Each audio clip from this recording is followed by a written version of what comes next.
Really wicked weather making Halloween celebrating tricky. How some parents made sure their kids had a sweet time despite 3 feet of snow.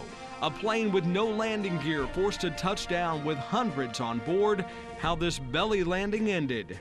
And it's not a miracle that's keeping one dog alive, well, sort of alive.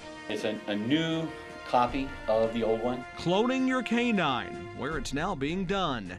Your independent news network starts right now.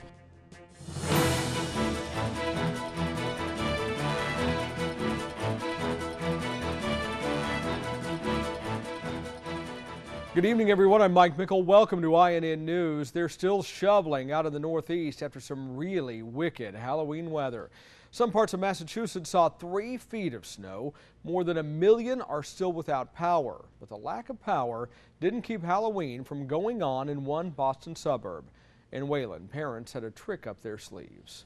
We've got 3 kids that couldn't wait for their candy. This is their #1 day of the year. Well, we just have our makeshift Halloween house.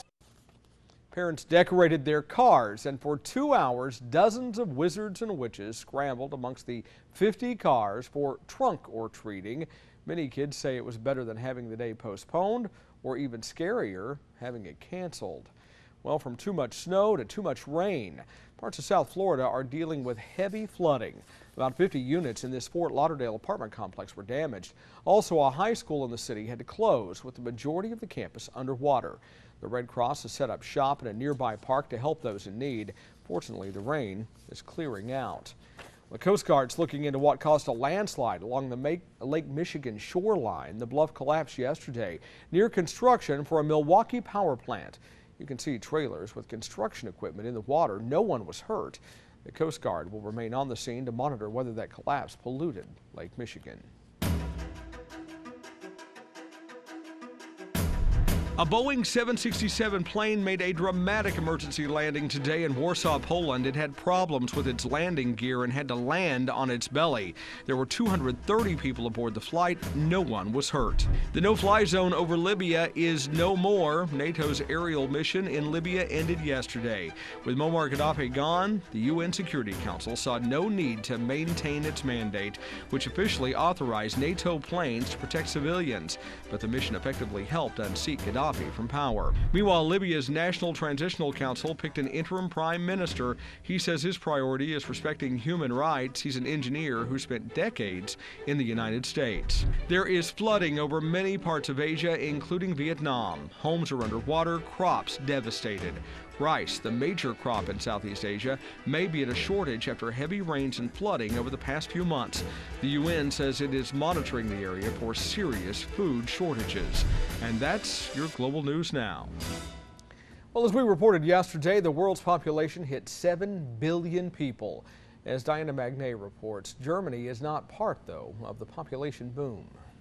I'm at the Charité Hospital in Berlin-Mitte. Now, 5,000 babies are born here across 2 campuses each year. It's the biggest maternity unit in Germany.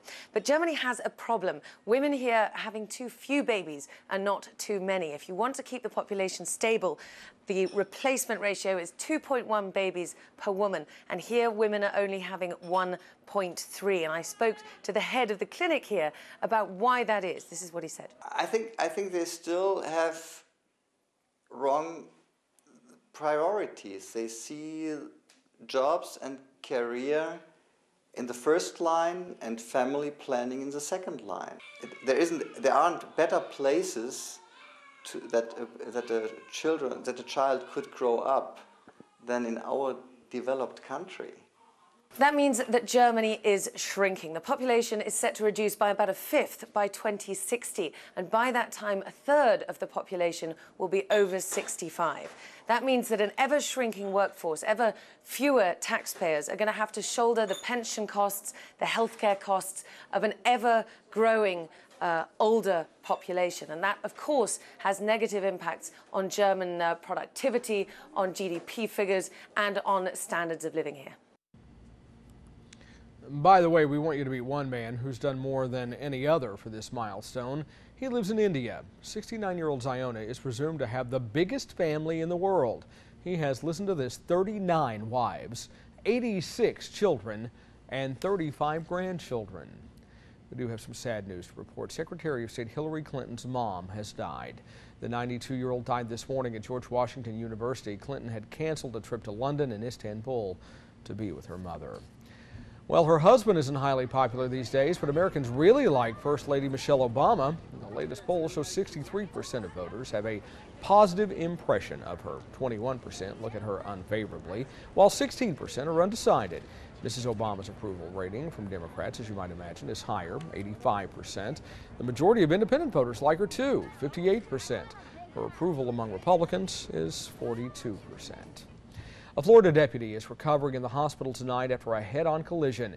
Gainesville police say the drivers who hit him Saturday night were taking off from an accident that had happened just moments before. As Myra Monroe from our affiliate GTN shows us, what's left of the deputy's cruiser is shocking. This is the car Deputy Matthew Bugg was driving when a suspect fleeing a hit-and-run accident crashed into the deputy head-on. It sends some chills up your spine. Deputy Bugg was on duty heading east on Williston Road around midnight Saturday. Gainesville police say the suspects, two brothers going west in a white Escalade, jumped the median and slammed into the deputy's cruiser. The car caught on fire and Deputy Bugg was trapped inside. GPD officers had to use fire extinguishers to put out the fire. Then rescuers had to cut the car open to get inside. When you see this in person and there's an odor about it, the gas, the oil, the odor from the airbags, there's still some blood on the computer. We're lucky to have them with us. Rescuers rushed Deputy Bugg to the hospital and he's expected to survive his injuries. Law enforcement officers say the burned-out car is a vivid reminder of the risks they take every time they get into a vehicle. There's so many of us out there on the road 24/7. It's probably one of the most dangerous things we do is drive for all of us, not just law enforcement. Gainesville police are handling the investigation and say multiple charges are pending against both of the brothers. Myra Monroe reporting for INN News. Those brothers, by the way, are 21 and 26 years old. They were hospitalized after the accident. They will be sent to jail as soon as they recover. Well, imagine a heavy, full-size shopping cart dropping 4 levels onto someone's head. That's exactly what police say happened to a 47-year-old woman at this New York City parking garage. Police say 2 12-year-old boys were caught on video pushing the Target shopping cart off of a 4th-floor walkway. The victim is now in critical condition. Her friends say she had been out buying candy for a local community center. Carries a lot of responsibility with her, not only for her family and her professional life, but also for the number of non-for-profits that she's involved with. 2 boys were arrested. They're charged as juveniles with assault and using that cart as a weapon. It's said to be a first ever in the U.S. A lesbian couple in San Diego was crowned homecoming king and queen. Rebecca Arellano and Haley Adams won the titles over the weekend. Students at Patrick Henry High School voted the girls in. The school superintendent says since then, the school has received some hate mail and phone calls, but there's also been a huge outpouring of support for the 2 girls. The girls say they are thrilled to win and very thankful for all the support. Well, you may take the little soaps and shampoo, but you're going to pay big for something else with hidden hotel fees. How they're hitting your wallet coming up. Plus, natural disaster drives profits down for one automaker. Those stories in Back to Business. And a natural disaster separates a cat from his family. But 5 months later, they're back together. More on this amazing reunion coming up on INN.